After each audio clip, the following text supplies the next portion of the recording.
புத்திசாலி குருவியும். ஒரு பெரிய காட்டில் பல்வேறு விலங்குகள் மகிழ்ச்சியாக வாழ்ந்து வந்தன. அந்த காட்டில் ஒரு சிறிய குருவி இருந்தது. அவள் மிகவும் புத்திசாலி, எதையும் யோசித்து செயல்படுவாள். ஆனால் சில விலங்குகள் அவளை அடிக்கடி கிண்டல் செய்து வம்பு செய்வதை வழக்கமாக வைத்திருந்தன.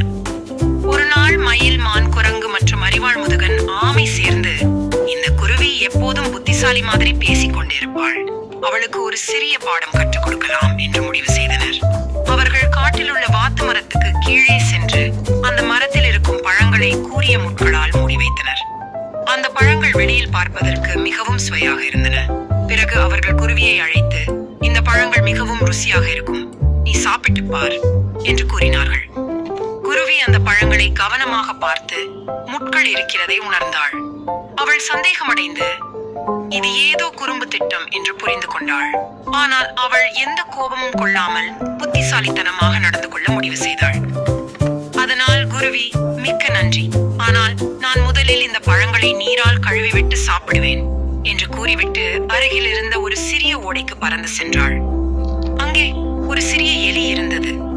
நண்பா, என் மீது கூறிய முட்கள் உள்ள பழங்களை உண்பதற்கு தயார் செய்ய முடியுமா என்று குருவி கேட்டாள். எலி நல்ல மனம் கொண்டவனாக இருந்ததால் உடனே நிச்சயமாக என்று சொல்லி தனது கூரிய பற்களால் முட்களை மெதுவாக கடித்து பழங்களை சுத்தமாக ஆக்கியது. குருவி திரும்பி வந்து பழங்களை சாப்பிடத் தொடங்கியது. இதை பார்த்த மயில், மான், குரங்கு மற்றும் ஆமை ஆச்சரியப்பட்டனர். எப்படி நீ அந்த முட்களை அகற்றினாய் என்று மான் கேட்டது. குருவி சிரித்துவிட்டு, நட்பினால் எல்லாம் சாத்தியமே, உண்மையான நண்பர்கள் எப்போதும் உதவுவார்கள் என்று கூறி பறந்து சென்றாள். விலங்குகள் அவளது புத்திசாலித்தனத்தையும் நல்ல நண்பர்களை உருவாக்கிக் கொள்ளும் திறமையையும் உணர்ந்தன. அந்த நாளில் இருந்து யாரையும் கிண்டல் செய்யாமல் இருக்க வேண்டும் என்ற உண்மை புரிந்துவிட்டது. Moral: நட்பு என்பது வாழ்க்கையில் மிக முக்கியம். உண்மையான நண்பர்கள் எப்போதும் உதவி செய்வார்கள். புத்திசாலித்தனம், பொறுமை, நல்ல எண்ணங்கள் கொண்டிருப்பது வெற்றிக்கான விசையாகும். நல்ல எண்ணங்களால் எந்த பிரச்சனையையும் தீர்க்கலாம்.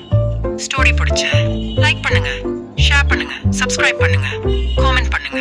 Thank you friends.